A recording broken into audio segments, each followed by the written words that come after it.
Olá pessoal, Shalom para todos, eu sou Matusalém Especialista e este é o programa Cenário Bíblico.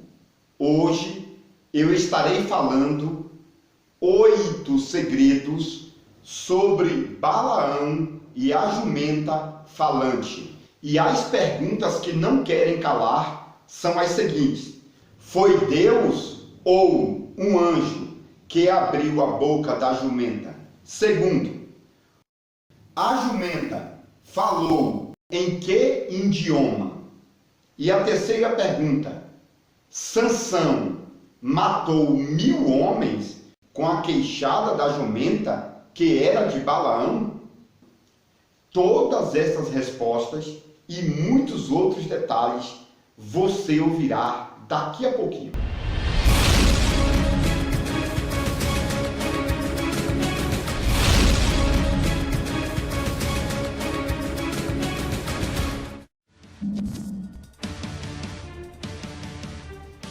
Muito bem, pessoal, estou de volta para responder todas as perguntas em relação a Balaão e a jumenta falante. Mas antes de tudo, seria muito interessante você se inscrever no meu canal, deixar aquele like maravilhoso e compartilhar os meus vídeos para que mais pessoas em todo o mundo tenham pleno conhecimento da Palavra de Deus e seus estatutos. Então, pessoal, essa história de Balaão está registrada no livro de Números, capítulo de número 22 a seguir. É uma história maravilhosa que leva muitas pessoas em todo o mundo a lerem a palavra de Deus. E o que devemos entender em primeira mão é o seguinte: Balaão era um grande sacerdote e ele descendia da família dos Edomitas. Isto significa que Balaão era um descendente de Esaú. Exatamente, pessoal. E todos nós sabemos que Esaú era o irmão de Jacó. E na verdade existia uma rivalidade entre Esaú e Jacó. E essa rivalidade passou para as suas gerações. Então observamos aqui Balaão brigando com Moisés, não é verdade? Porque Moisés é um descendente de Jacó e Balaão é um descendente de Esaú. Então observe que as rivalidades continuaram em toda a história dos israelitas e edomitas. Tanto é que, se você observar, você vai ver uma grande rivalidade também entre o rei Herodes e Jesus no Novo Testamento. Porque Herodes era também um edomita, filho de Esaú. E Jesus era um israelita, filho de Jacó. Então observe que a história vem se desenrolando, né? E as rivalidades também vêm acompanhando o desenvolvimento dessas duas nações, israelitas e edomitas. E o que eu achei interessante, pessoal, é que a história estas bíblicas vai dizer o seguinte: que quando Moisés estava no Egito, Moisés matou um egípcio e foi preciso fugir. E a maioria das escolas teológicas dizem que Moisés fugiu do Egito para a terra dos midianitas. Porém, quando você lê a Bíblia minuciosamente, você vai entender que Moisés matou um egípcio no Egito e foi para a terra da Síria. E quando Moisés chegou na terra da Síria, Moisés ficou estudando aos pés do grande sacerdote por nome Jó. Todo mundo conhece a história de Jó, não é verdade? Então, Jó foi o professor de Moisés. Nessa cidade também estava Balaão. Isso significa que Balaão e Moisés estudaram juntos aos pés de Jó. Mas a pergunta que não quer calar é a seguinte: como que a jumenta se relacionou com Balaão? Pessoal, é de se entender aqui que Deus, ele se comunica com todos os tipos de animais.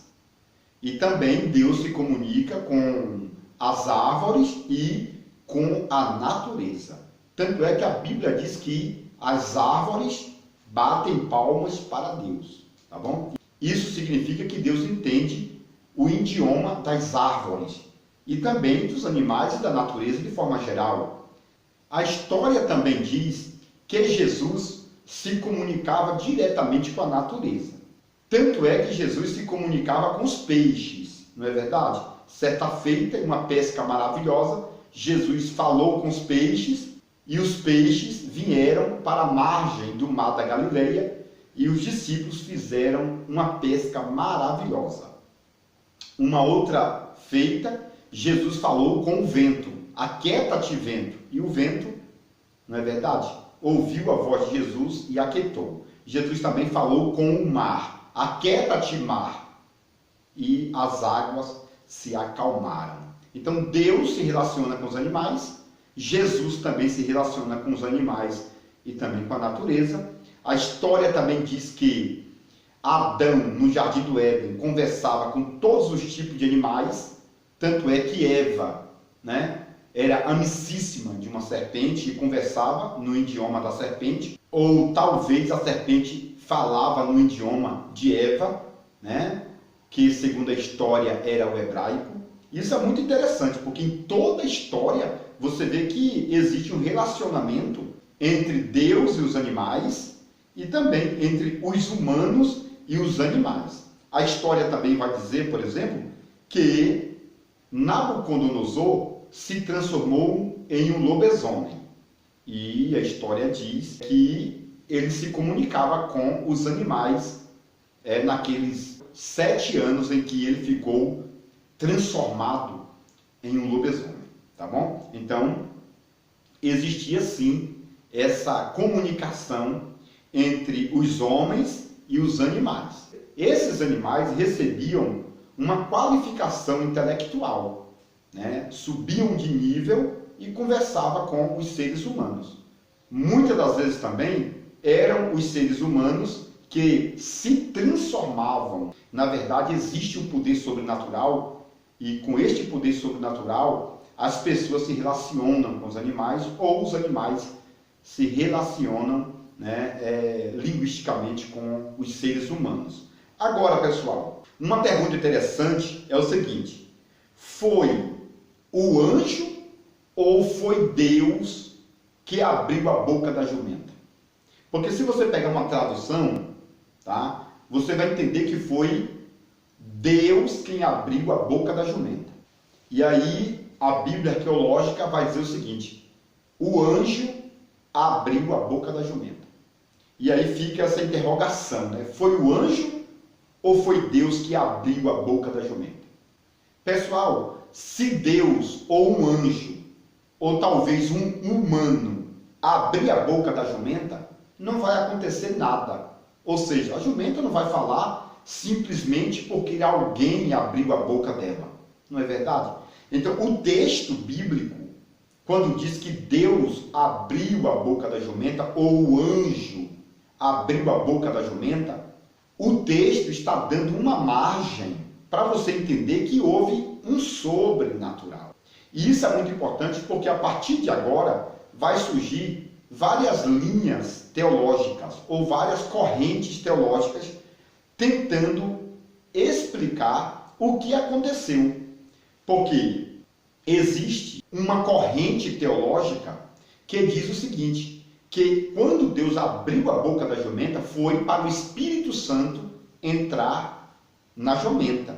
Eles têm como base aquele texto do livro de Joel, capítulo 2, versículo 28, onde o profeta Joel falou o seguinte, que o Espírito de Deus seria derramado em toda a carne.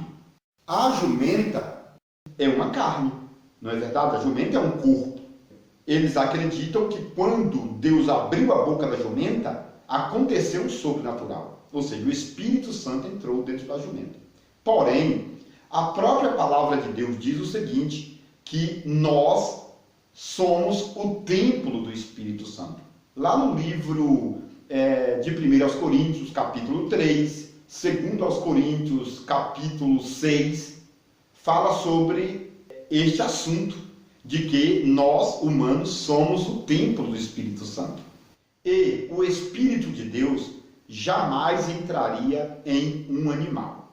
Então, essa corrente teológica que diz que foi o Espírito Santo que entrou na jumenta está descartada, tá bom? E agora surge a segunda linha teológica, que diz que quando o anjo abriu a boca da jumenta, é para o espírito do anjo entrar na jumenta. E algumas pessoas, neste ponto, vão ficar assombrados. Mas, na verdade, todos os anjos têm um espírito, tá bom? É por isso que a própria palavra de Deus diz que Deus faz dos seus anjos espíritos administradores. Lá no livro de Hebreus, capítulo número 1, vai falar sobre essa ideia de que o anjo é também um espírito. E se um anjo é um espírito, essa corrente teológica diz que quando o anjo abriu a boca da jumenta, um outro anjo, ou o mesmo espírito daquele anjo que abriu a boca da jumenta, entrou na jumenta e a jumenta falou com Balaão, tá bom? Isso aqui, pessoal, é muito interessante, porque as duas linhas teológicas não acreditam que a jumenta falou por si própria. Houve, na verdade, uma intervenção divina. Ou foi Deus, com o seu espírito, que entrou na jumenta para a jumenta falar, ou foi o anjo que entrou na jumenta e a jumenta falou. Então, pessoal, uma tradução vai dizer que foi o anjo. A outra tradução vai dizer que foi Deus quem abriu a boca da jumenta. E você fica com qual tradução? Você acredita que foi o anjo que abriu a boca da jumenta? Ou foi Deus que abriu a boca da jumenta? Você acredita que foi o Espírito de Deus que entrou na jumenta? Ou foi o espírito de um anjo que entrou na jumenta? Um outro detalhe é o seguinte: em que idioma a jumenta falou com Balaão? Então, se alguém perguntar para você, a jumenta falou em hebraico, em aramaico, em que idioma aquela jumenta falou com Balaão? Balaão era um grande estudioso, porque ele era o sumo sacerdote dos edomitas, estudado aos pés de Jó. Isso significa que Balaão falava aproximadamente 20 idiomas.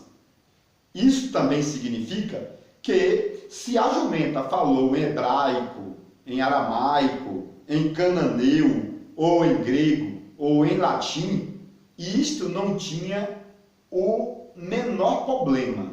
Porque se Balaão entendia vários idiomas, a jumenta poderia falar em qualquer idioma que ele realmente teria a maior facilidade de conversar com a jumenta.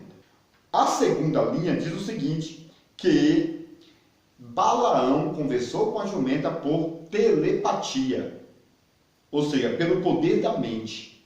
Isto porque Balaão não estava sozinho. Balaão estava acompanhado com várias pessoas. E Balaão conversou por telepatia, ou pela força da mente.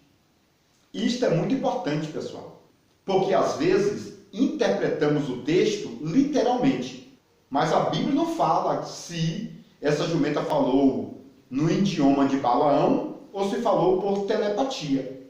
E existem, como eu já falei antecipadamente, várias linhas ou várias correntes teológicas. Uma que diz que a jumenta falou com Balaão no idioma humano. A outra corrente teológica diz que a jumenta falou por telepatia. E a outra, que é a terceira corrente teológica, diz que a jumenta simplesmente rinchou. A jumenta rinchou e Balaão interpretou o rinchado da jumenta. A partir de agora, pessoal, vocês vão tirar suas conclusões. Esta jumenta falou com Balaão no idioma humano, ou através da telepatia, ou simplesmente essa jumenta rinchou e Balaão interpretou o rinchado da jumenta. Esses detalhes eu vou deixar para vocês responderem, tá bom? Agora, a última questão aqui é o seguinte: existe uma teoria que diz que quando Sansão foi lutar contra os filisteus, Sansão pegou uma queixada de jumenta. E aí vai existir várias correntes teológicas tentando decifrar o que significa a queixada de uma jumenta. Algumas pessoas dizem que é este osso inferior, tá, da queixada da jumenta. Porém, porque em alguns textos mais antigos de rodapé, você vai entender o seguinte, que Sansão pegou uma ferramenta de arar terra puxada pelas jumentas. Isso significa que Sansão não pegou a queixada da jumenta, e sim a ferramenta em que os humanos usavam na jumenta para arar a terra, tá bom? E existiu até comentários dizendo que Sansão pegou a queixada da jumenta, que era de Balaão, para matar esses filisteus. Porém, não tem respaldo bíblico, tá bom, pessoal? Se você precisar de mais detalhes importantíssimos da Bíblia Sagrada, você precisa adquirir o livro A Revelação Completa do livro de Gênesis, por Matusalém Especialista. Tá? É um livro que tem mais de 1.200 detalhes bíblicos e extras bíblicos que vão te ajudar na graça e no conhecimento. Que Deus te abençoe, no nome de Jesus.